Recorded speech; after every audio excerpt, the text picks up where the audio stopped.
Hello, everyone.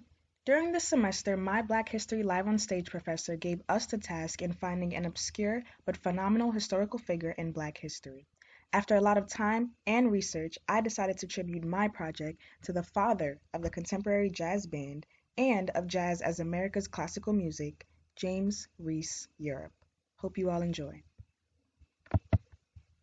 To begin, James Reese Europe, also known as Jim Europe, was an American ragtime and early jazz bandleader, arranger, and composer.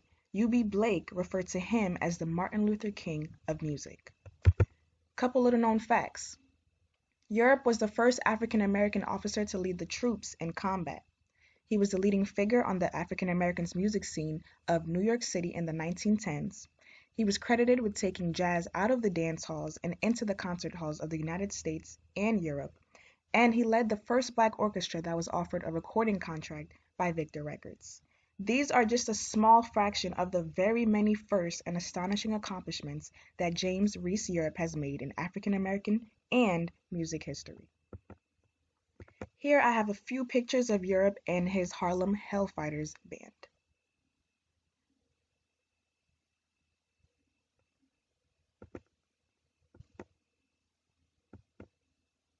Europe was born in Mobile, Alabama on February 22, 1881. He was born to Henry Jefferson Europe and Lorraine Saxon. He had four siblings: Minnie Europe, Ida S. Europe, John Newton Europe, and Mary Lorraine Europe. Mary Lorraine grew up to become an American pianist, organist, and music educator who rose to prominence musically during the early 1900s as a performer with Samuel Coleridge Taylor Choral Society. In his early life, Europe moved with his family to Capitol Hill in Washington, D.C. Around the age of 9 to 10. Joseph Douglas, grandson of Frederick Douglass, was Europe's first violin teacher. Europe also studied with musicians from the U.S. Marine Band stationed right in his neighborhood. So at a young age, Europe was surrounded by music, and he knew that that was the path that he wanted to take. Europe moved to New York in 1904. In addition, Europe helped organize the Clef Club in New York City in 1910, a combination music union and booking agency. The club made history when it played at a concert at Carnegie Hall for the benefits of the Colored Music Settlement School.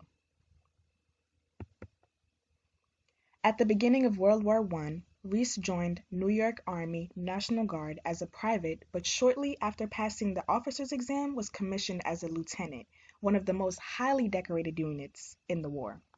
When his musical background became known, he was asked by his commanding officer, Colonel William Hayward, to form a military band as part of his combat union. He not only earned the distinction of being the first African American officer to lead the troops in combat, but as a leader of unit's band, he is also credited with introducing the Europeans to ragtime, blues, and a new music called jazz. Hayward told Europe to get musicians wherever he could, and Europe did just that. He traveled as far as Puerto Rico to recruit the needed musicians for his band. His band became known as the 369th U.S. Infantry Hellfighters Band. They were nicknamed the Harlem Hellfighters for their toughness and bravery, since they spent more time in combat than any other American unit. It became one of the most highly decorated American units in the war. Europe led the first Black orchestra that was offered a recording contract by Victor Records, and he organized a union for Black musicians in New York to ensure that they were fairly paid for their work. In February and March 1918, James Reese Europe and his military band traveled over 2,000 miles in France, performing for British, French, and American military audiences as well as French civilians. Europe's Hellfighters also made their first recordings in France for the Pathé brothers. The first concert included a French march and the Stars and Stripes Forever, as well as syncopated members such as the Memphis Blues song, which according to a later description of the concert by band member Noble Sissel, started ragtimitis in France. After his return home in February 1919, Europe told his people, "I have come from France, more firmly convinced than ever that Negroes should write Negro music. We have our own racial feeling, and if we try to copy whites, we will make bad copies. We won France by playing music which was ours, and not a pale imitation of others. And if we are to develop in America, We must develop along our own lines. On May 9th, Europe was preparing for a performance at Mechanics Hall in Boston. Governor Calvin Coolidge had invited Europe to perform on the steps of the State House the very next day.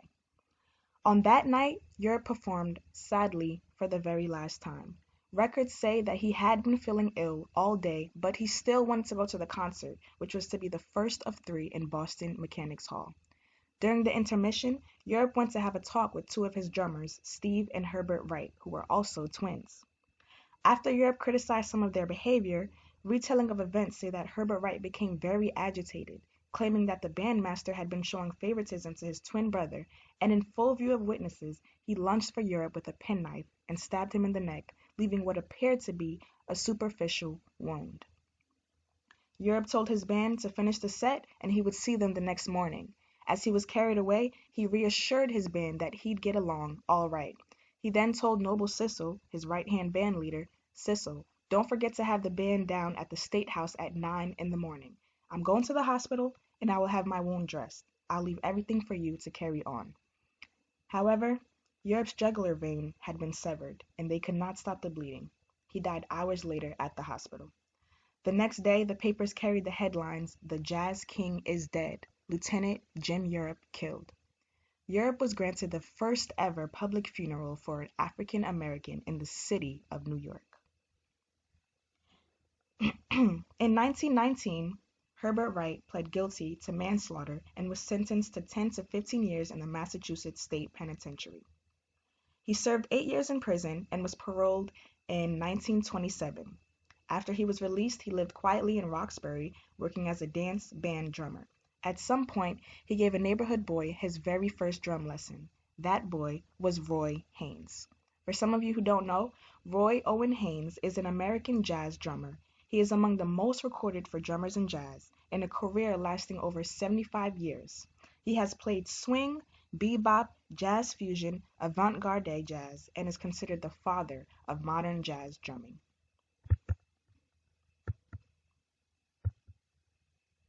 Lieutenant Europe wrote his best-known song, "On Patrol in No Man's Land," from a hospital.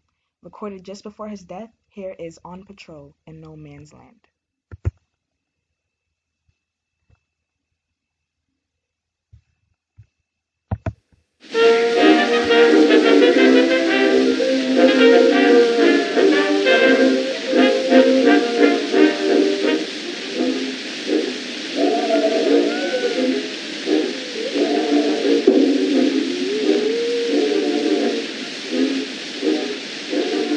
What's the time?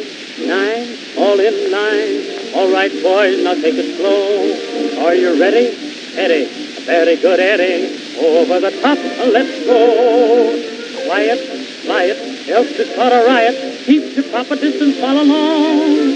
Hover, mother, and when you see me hover, obey my orders and you won't go wrong. There's a minute buffer coming, look out.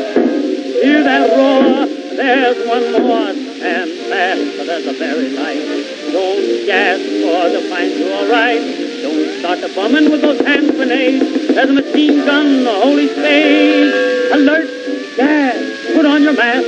Adjust it correctly and hurry up fast. Drop, there's a rocket for the fight barrage. Down off the ground, close you can, don't stand. Creep and crawl, follow me, that's all. What do you hear? Nothing near, don't fear, all clear. That's the life of a soul when you take a patrol. Out in no man's land, ain't it grand? Out in no man's land. There's a minute buffer coming, look out. Hear that roar, there's one more. And fast, there's a very light. Don't gas for to find you all right. Don't start the bombing with those hand grenades. There's a machine gun, a holy spade. Alert, gas, put on your mask. Adjust it correctly and hurry up fast. Drop, there's a rocket for the Bosch barrage. Down, hug the ground close you can, don't stand. Creep and crawl, follow me, that's all. Now, boys, go do it! Hey! Get 'em! Get the bloody boys! Get 'em! Stick 'em! Get the bayonets on! Ram it on!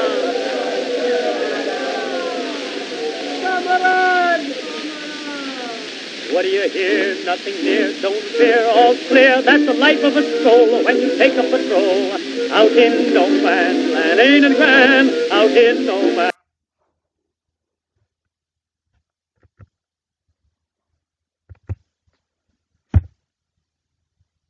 Europe was known for his outspoken personality and unwillingness to bend to musical conventions, particularly in his insistence on playing his own style of music. He responded to criticism by saying, "We have developed a kind of symphony music that, no matter what else you think, is different and distinctive, and that lends itself to the playing of peculiar compositions of our race. My success had come from a realization of the advantages of sticking to the music of my own people." I also have a quote from him saying, "We colored people have our own music that is part of our souls. It's been created by the sufferings and miseries of our race." Europe created a stir everywhere he went. I found a picture of a newspaper article printed after one of the many Hellfighter's phenomenal performances in Europe. At a concert with British, Italian, and French bands at Paris Jordan Dye's Tuileries, Europe's band played W. C. Handy's Memphis Blues and St. Louis Blues for an enormous crowd that was shocked by jazz's rhythms. "Everywhere we gave a concert, it was a riot," Europe told a New York Tribune reporter. Noble Sissle carried on the band's legacy as a songwriter and vocalist. His 1921 musical shuffle-along co-written with U.B. Blake became one of the Harlem Renaissance's major works. To finish off this presentation, I wanted to honor this obscure but phenomenal James Reese Europe by choreographing a dance to one of his pieces, Mirandy, recorded in 1919 with Lieutenant Sissle and U.B. Blake. This song talks about a soldier from Jacksonville who is in love with a woman named Mirandy. Without further ado, here is Mirandy.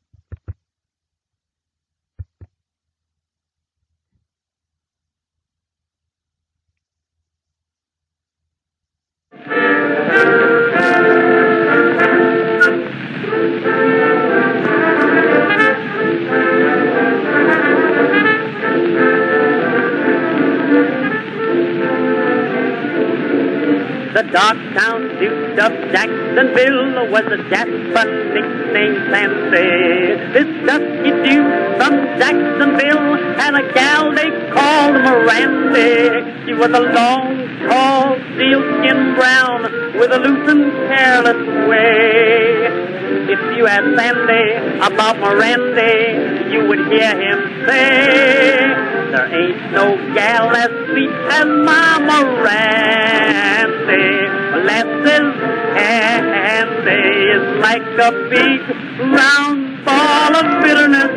When you taste those lips of sugar sweet, oh boy, I say, you'll fall down at her feet and weep.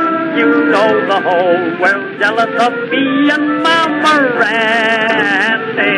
I'm her dandy and only waiting for that time when the village bells will chime that old rhyme. For I bought that waistband from an expensive jewelry man for Mirandy, that gal of mine. Well, ain't no gal that's sweet as my Mirandy. White lasses candy is like a big round ball of bitterness, and when you taste those lips of sugar sweet,